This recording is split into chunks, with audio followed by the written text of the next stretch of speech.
नमस्ते। आज हम एक बहुत ही दिलचस्प जापानी सोच पर बात करने वाले हैं, इकिगाई। हाँ, इकिगाई ये एक ऐसा शब्द है जो सुनने में शायद आसान लगे, लेकिन इसके मायने काफी गहरे हैं। बिल्कुल, जीवन का उद्देश्य, रोजमर्रा की खुशियां, इन सब से जुड़ा है ना। हाँ, बिल्कुल। हमारे पास हेक्टर गार्सिया और फ्रांसिस्क मेराइज की किताब है इकिगाई, एक लंबी और खुशहाल जिंदगी जीने का जापानी तरीका है। तो आज हम इसी में गोता लगाएंगे, अच्छा। समझने की कोशिश करेंगे कि आखिर ये इकिगाई है क्या। जापान में खासकर ओकिनावा के लोगों की इतनी लंबी उम्र का इससे क्या कनेक्शन है। और ये किताब क्या कहती है, मतलब इसे अपनी जिंदगी में कैसे लाया जा सकता है? हाँ वही, और ये देखना भी दिलचस्प होगा कि ये सिर्फ जीने की इच्छा नहीं, बल्कि जीवन को भरपूर जीने की प्रेरणा कैसे देता है। सही बात है। वाकई ये इकिगाई शब्द और ओकिनावा में लोगों का 100 साल से ज्यादा जीना, ये बातें तो बहुत आकर्षित करती हैं। तो चलिए इसे खोलते हैं। शुरू करते हैं। सबसे पहले ये इकिगाई असल में है क्या, इसका मतलब क्या है। देखिए, किताब के हिसाब से इसका एक मोटा मोटा मतलब है हमेशा व्यस्त रहने की खुशी। व्यस्त रहने की खुशी। हाँ, पर ये सिर्फ काम में लगे रहना नहीं है। ये वो खास वजह है, वो जुनून जिसके लिए कोई सुबह उठना चाहे, मतलब जीवन का एक मकसद। अच्छा, एक उद्देश्य।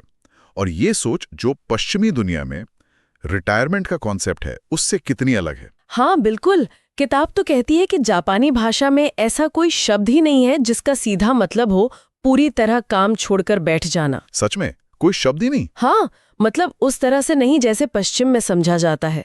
लोग वहाँ तब तक सक्रिय रहते हैं, कुछ न कुछ करते रहते हैं, जब तक उनका शरीर साथ देता है। ये तो कमाल है। बिल्कुल, ये सिर्फ व्यस्तता नहीं है, बल्कि उस काम से मिलने वाली संतुष्टि, वो खुशी, सार्थकता, वो जरूरी है। हाँ, ये काफी हद तक विक्टर फ्रैंकल की लोगोथेरेपी जैसा है ना? जीवन में अर्थ खोजना। हाँ, लोगोथेरेपी। लेकिन आपने कहा ये उससे भी एक कदम आगे है। हाँ, मतलब मेरा ये मानना है कि इकिगाई शायद रोजमर्रा की खुशियों और उस फ्लो स्टेट को भी अपने अंदर समेट लेता है, जिसकी बात हम आगे करेंगे। अच्छा। और दिलचस्प बात यह है कि लेखकों को इस पर गहराई से सोचने की प्रेरणा टोक्यो में मिली, जहां वो पश्चिमी मनोविज्ञान और लोगोथेरेपी पर ही बात कर रहे थे। वाह, और ये विचार ओकिनावा जैसी जगह से जुड़ा है, जिसने सेकेंड वर्ल्ड वॉर में कितनी तबाही झेली थी। हाँ बिल्कुल, फिर भी वहां के लोग इचारीबा चोड़े के सिद्धांत पर जीते हैं। इचारीबा चोड़े। हाँ, इसका मतलब है हर किसी से भाई जैसा व्यवहार करना, भले ही आप उनसे पहली बार मिल रहे हों। अरे वाह, ये तो जबरदस्त सामुदायिक भावना है। शायद यही मुश्किल वक्त में उन्हें संभाले रखती होगी और खुश रहने में मदद करती होगी। निश्चित रूप से, ये समुदाय की भावना और जीवन में एक उद्देश्य का होना, शायद यही ओकिनावा को दुनिया के उन खास ब्लू जोन्स में से एक बनाता है। हाँ, ब्लू जोन। चलिए इस पर थोड़ी और बात करते हैं। ये वो इलाके हैं जहां लोग दुनिया में सबसे ज्यादा लंबा और स्वस्थ जीवन जीते हैं, है ना। सही कहा। और ओकिनावा का ओगिमी गांव तो दीर्घायु का गांव ही कहलाता है। तो क्या खास है वहाँ ओगिमी में, ऐसा क्या है? देखिए, किताब के अनुसार ओकिनावा और दूसरे ब्लू जोन्स जैसे सार्डिनिया हैं, निकोया, इकेरिया, लोमा लिंडा, इनमें लंबी उम्र के कुछ कॉमन फैक्टर्स दिखते हैं। जैसे कि? पहला तो है आहार, बिल्कुल संतुलित, पोषक तत्वों से भरपूर, खासकर जो वहीं उगता है, लोकल फल और सब्जियां। ठीक है। दूसरा है रोजमर्रा की हल्की फुल्की कसरत, मतलब कोई भारी जिम वर्कआउट नहीं, बस चलना फिरना, बागवानी करना, इस तरह की चीजें। ओके, यानी एक्टिव रहना। और तीसरा, और ये बहुत महत्वपूर्ण है, एक स्पष्ट इकिगाई का होना, जीवन का एक उद्देश्य, एक मकसद। उद्देश्य। और चौथा सूत्र क्या है? आपने कहा था ओकिनावा में कुछ खास है। वो है मजबूत सामाजिक संबंध। ओकिनावा में मोआई नाम की एक अद्भुत व्यवस्था है। मोआई? ये क्या है?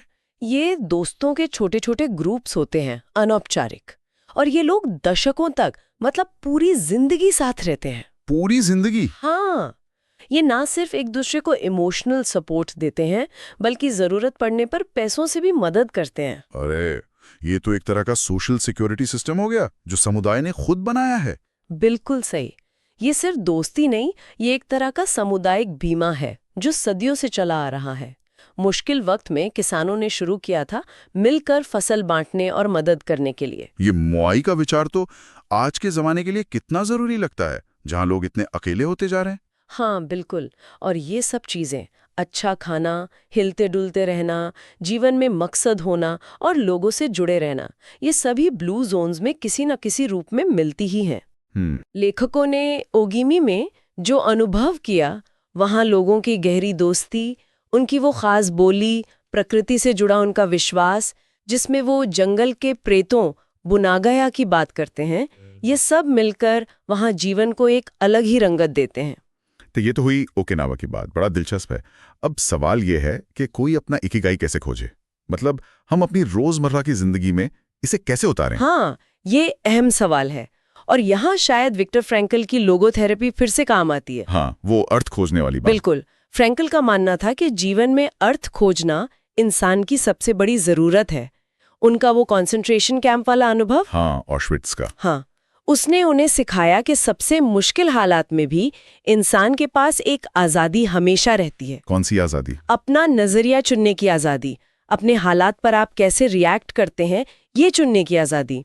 उनका वो मशहूर सवाल था ना, आप आत्महत्या क्यों नहीं करते? हाँ, सुना है। वो लोगों को उनकी जीने की वजह तलाशने में मदद करता था। तो मतलब लोगोथेरेपी और इकिगाई दोनों ही जीवन के उद्देश्य या अर्थ पर जोर देते हैं। बिल्कुल। और इसी से मिलती जुलती एक और जापानी पद्धति है, मोरिता थेरेपी। मोरिता थेरेपी, ये क्या है?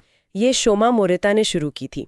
ये भावनाओं को कंट्रोल करने या बदलने की कोशिश करने के बजाय उन्हें स्वीकार करने पर जोर देती है। स्वीकार करने पर? मतलब जैसे हम मौसम को बदल नहीं सकते, बस महसूस करते हैं, वैसे ही अपनी भावनाओं को आने जाने दें, उन्हें स्वीकार करें और अपना ध्यान अपने काम पर, अपने एक्शन पर लगाएं। अच्छा। इसका मूल मंत्र है, जो करना जरूरी है वो करते रहो, भावनाएं खुद ब खुद अपनी जगह पर आ जाएंगी।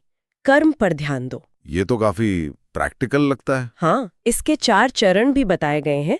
आराम, हल्की थेरेपी जैसे डायरी लिखना, फिर थोड़ा शारीरिक काम जैसे लकड़ी काटना, और फिर वापस सामाजिक जीवन में लौटना। इसमें नाइकन ध्यान के 3 सवाल भी हैं। मुझे फलां व्यक्ति से क्या मिला, मैंने उसे क्या दिया, उसके कारण मुझे क्या दिक्कतें हुई। तो ये दोनों तरीके, अर्थ खोजना और भावनाओं को स्वीकार करके कर्म पर ध्यान देना, ये इकिगाई पाने में मददगार हो सकते हैं। बिल्कुल। किताब में एक और कॉन्सेप्ट का जिक्र है, फ्लो। ये क्या चीज है? फ्लो, हाँ, ये वो जादुई सी अवस्था है जब आप किसी काम में इतने मग्न, इतने डूब जाते हैं कि आपको समय का पता ही नहीं चलता। हाँ, होता है कभी कभी। भूख प्यास सब भूल जाते हैं, बस उस काम में खोए रहते हैं।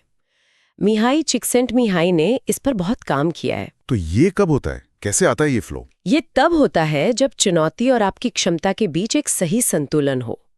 मतलब काम न तो इतना आसान हो कि बोरियत हो जाए, न इतना मुश्किल की निराशा होने लगे। अच्छा, वो स्वीट स्पॉट। जैसे कोई कलाकार पेंटिंग करते हुए, या कोई प्रोग्रामर कोडिंग में खो जाता है। हाँ, बिल्कुल। या कोई बावर्ची खाना बनाते हुए, या कोई माली बगीचे में काम करते हुए। फ्लो पाने के लिए किताब कुछ टिप्स देती है। क्या है वो टिप्स? ते समय लक्ष्य पर नहीं, बल्कि उस प्रक्रिया पर, उस पल पर ध्यान दें।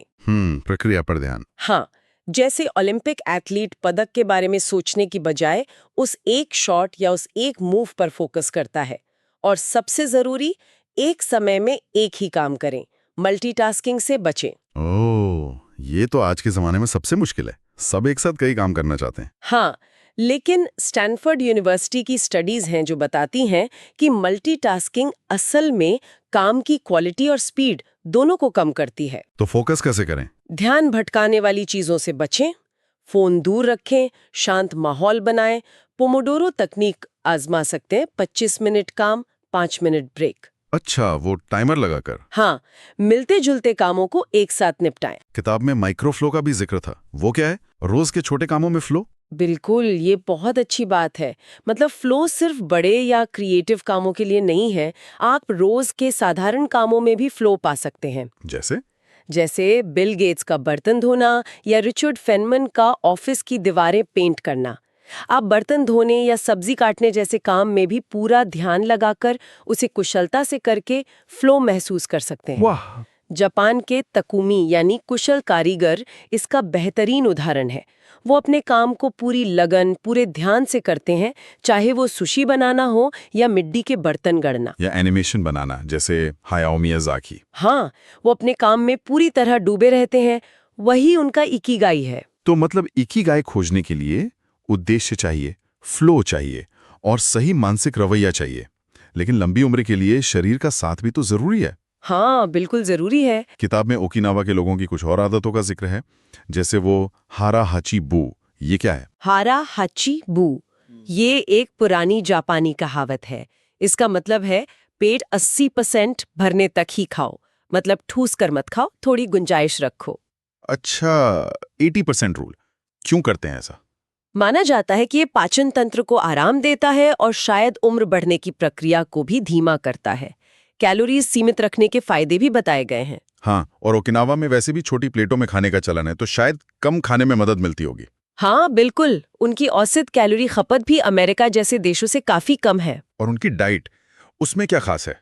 आपने कहा था खान पान बहुत अहम है, कोई 15 चीजों की लिस्ट भी थी किताब में। हाँ, लिस्ट तो काफी लंबी है, पर उसका सार ये है कि उनकी डाइट में जबरदस्त विविधता है। मतलब वो लोग नियमित रूप से 200 से ज्यादा तरह की चीजें खाते हैं। 200 से ज्यादा? हाँ, इसमें खूब सारी रंग बिरंगी सब्जियां और फल होते हैं। रोज 7 से ज्यादा तरह के शकरकंद और करेला जैसा गोया वह बहुत खाया जाता है। अच्छा। टोफू जैसे सोया उत्पाद, समुद्री शैवाल जैसे कुंबू और नोरी, अनाज में चावल, ये सब उनकी डाइट का हिस्सा है। और हाँ, चीनी और नमक बहुत कम खाते हैं। और नॉनवेज, मछली वगैरह? हफ्ते में करीब 3 बार मछली खाते हैं, कभी कभी सुअर का मांस भी, लेकिन कम। एंटीऑक्सीडेंट्स का भी जिक्र था शायद। उनकी कोई खास चाय? हाँ बिल्कुल, वो लोग सानपिन चा खूब पीते हैं। ये जैस्मिन मिली हुई हरी चाय होती है, एंटीऑक्सीडेंट से भरपूर। हरी चाय के फायदे तो हैं ही, कोलेस्ट्रॉल, इम्यूनिटी, तनाव कम करना। और कोई फल? हाँ, शिकुवासा फल का जिक्र है। ये नींबू जैसा होता है और ओकिनावा में खूब मिलता है।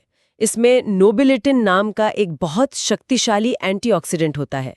तो कुल मिलाकर उनका आहार बहुत प्राकृतिक, विविध और संतुलित होता है।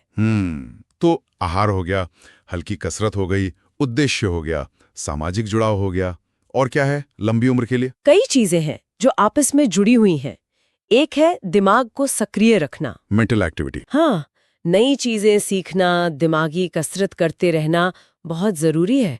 श्लोमो ब्रेजिनेट्स का जिक्र है किताब में इस बारे में। और तनाव, स्ट्रेस? स्ट्रेस को तो लंबी उम्र का हत्यारा बताया गया है। हत्यारा? हाँ, मतलब जो लगातार बना रहने वाला क्रॉनिक स्ट्रेस होता है, वो शरीर के लिए जहर जैसा है। ये हमारी कोशिकाओं को, टेलोमेरेज को नुकसान पहुंचाता है और उम्र तेजी से बढ़ाता है। बाप रे, तो इससे कैसे बचें? माइंडफुलनेस, ध्यान, ये तनाव कम करने में बहुत मदद करते हैं।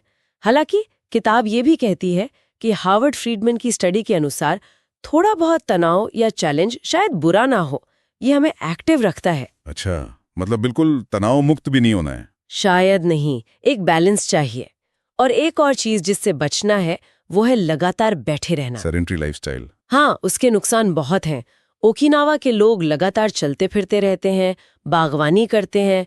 हमें भी अपनी रोजमर्रा की जिंदगी में ज्यादा से ज्यादा हिलना डुलना चाहिए। जैसे? आसान चीजें, लिफ्ट की जगह सीढ़ी लेना, थोड़ी दूर पैदल जाना, घर के काम खुद करना, खड़े होकर काम करना अगर मुमकिन हो। ठीक है। और नींद? नींद का क्या रोल है? नींद बहुत जरूरी है। शरीर की मरम्मत होती है, मेलेटोनिन जैसे जरूरी हार्मोन बनते हैं। अच्छी गहरी नींद लंबी उम्र के लिए बहुत जरूरी है। और आखिर में नजरिया, पॉजिटिव एटीट्यूड। हाँ, ये भी बहुत अहम है। येशिवा यूनिवर्सिटी की एक स्टडी का जिक्र है, जो लोग आशावादी होते हैं, चीजों को शांति से लेते हैं, वो अक्सर ज्यादा लंबा जीते हैं। जीन कैलमेंट का वो कोट याद है, सब कुछ ठीक है। हाँ, 122 साल, कमाल है। किताब में कुछ और सुपर सेंटिनेरियंस, मतलब 110 साल से ज्यादा जीने वालों की बातें भी थी। उनसे क्या सीखने को मिलता है? हाँ, उनकी बातों से कुछ कॉमन चीजें निकलती हैं। जैसे मिसाओ ओकावा 117 साल ने कहा, खाओ और सो जाओ और आराम करना सीखो। खाओ, सो जाओ, आराम करो, सिंपल। मारिया कैपोविला 116 साल ने कहा कि उन्होंने कभी मांस नहीं खाया और शांत रहना, नाचना ये उन्हें पसंद था। और जीन कैलमेंट 122 साल। उनका तो सेंस ऑफ ह्यूमर गजब का था और वही नजरिया, सब कुछ ठीक है। वॉल्टर ब्रूनिंग 114 साल ने कहा, मन और शरीर को एक्टिव रखो, दूसरों की मदद करो और मौत से डरो मत। ये दिलचस्प है, मौत से डरो मत। हाँ, एक और थे अलेक्जेंडर इमेज 111 साल। उनसे पूछा गया लंबी उम्र का राज, तो बोले पता नहीं, बस अभी मरा नहीं हूँ। और कहा कि शायद शराब ना पीने की वजह से। हाँ, खैर, कलाकारों का भी जिक्र था अब किताब में, वो भी इकिगाई का अच्छा उदाहरण है। बिल्कुल, जैसे होकुसाई, मशहूर जापानी पेंटर, उनका कहना था कि वो उम्र के साथ बेहतर होते जा रहे हैं। क्रिस्टोफर प्लामा, ओसामू तेजुका, कामिन हेरेरा, ये सब उम्र के आखिरी पड़ाव तक काम करते रहे। लगातार सीखते रहना। हाँ, टी.एच. वाइट का कोट है, सीखने से दुख दूर होता है। फ्रैंक गैरी, आर्किटेक्ट, उनका नजरिया कि वो हमेशा अपने समय से जुड़े रहना चाहते हैं।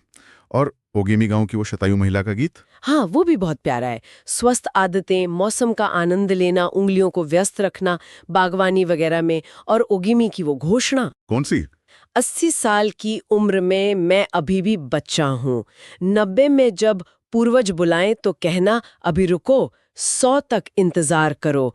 आओ हम सब मिलकर लंबी उम्र और खुशी के स्वर्ग की यात्रा करें। वाह, गजब का नजरिया है जीने का। हाँ, और ओगिमी के लोगों से जो इंटरव्यू लिए गए उनसे मुख्य बातें यही निकलती हैं। चिंता मत करो, अच्छी आदतें डालो, बागवानी, जल्दी उठना, व्यायाम, अच्छा खाना, दोस्ती रोज निभाओ, वो मुआए और कम्युनिटी सेंटर। हाँ, वो जुड़ाओ। और हड़बड़ी में मत जियो, धीरे चलो, आराम करो और आशावादी बनो, मुस्कुराओ, हंसो, आभार व्यक्त करो, समुदाय में योगदान दो, वो यूइमारू का सिद्धांत। यूइमारू, टीम वर्क। हाँ, टीम वर्क, एक दूसरे की मदद करने की भावना, ये सब मिलकर एक ऐसा माहौल बनाते हैं जहां लोग लंबा और खुशहाल जीवन जीते हैं। तो इस पूरी चर्चा का सार क्या निकला? इकिगाई आखिर है क्या और इसे कैसे पाया जाए, अगर संक्षेप में कहें? मेरे ख्याल से सार ये है कि इकिगाई कोई बहुत रहस्यमयी या मुश्किल चीज नहीं है। ये बस अपनी रोजमर्रा की जिंदगी में उद्देश्य, संतुष्टि और वो फ्लो खोजने का एक तरीका है। हाँ। ये वो चीज है जो आपको सुबह बिस्तर से उठने की वजह देती है। अब वो वजह आपका काम हो सकता है, आपका परिवार, आपका कोई शौक, या फिर समुदाय के लिए कुछ करना, कुछ भी हो सकता है। और जैसा हमने ओकिनावा के उदाहरण से देखा, ये सिर्फ दिमाग की बात नहीं है, ये आपकी पूरी जीवन शैली से जुड़ा है। आप क्या खाते हैं, कितना चलते फिरते हैं, आपके रिश्ते कैसे हैं, ये सब मिलकर लंबी और खुशहाल जिंदगी में मदद करते हैं। बिल्कुल, ये इस पर निर्भर नहीं करता कि आप क्या करते हैं, बल्कि कैसे करते हैं, किस रवैये के साथ, किस उद्देश्य के साथ और किस समुदाय के साथ।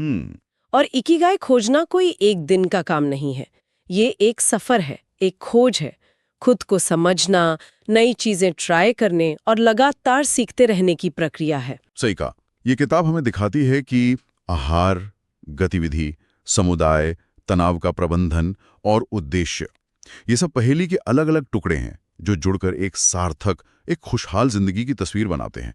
बिल्कुल, सब आपस में जुड़ा हुआ है। तो अंत में एक विचार छोड़ जाते हैं श्रोताओं के लिए सोचने को। क्या इकिगाई सिर्फ जीने का एक तरीका है, या ये जीवन को एक कला की तरह देखने का नजरिया है? जीवन एक कला की तरह। हाँ, रोजमर्रा के साधारण से साधारण काम में भी सुंदरता, प्रभा और उद्देश्य खोजने की कला। किताब तो यही बताती है कि यह संभव है, पर सवाल यह है कि हम अपनी जिंदगी में इस कला को कैसे उतार सकते हैं, इस पर सोचने की जरूरत है।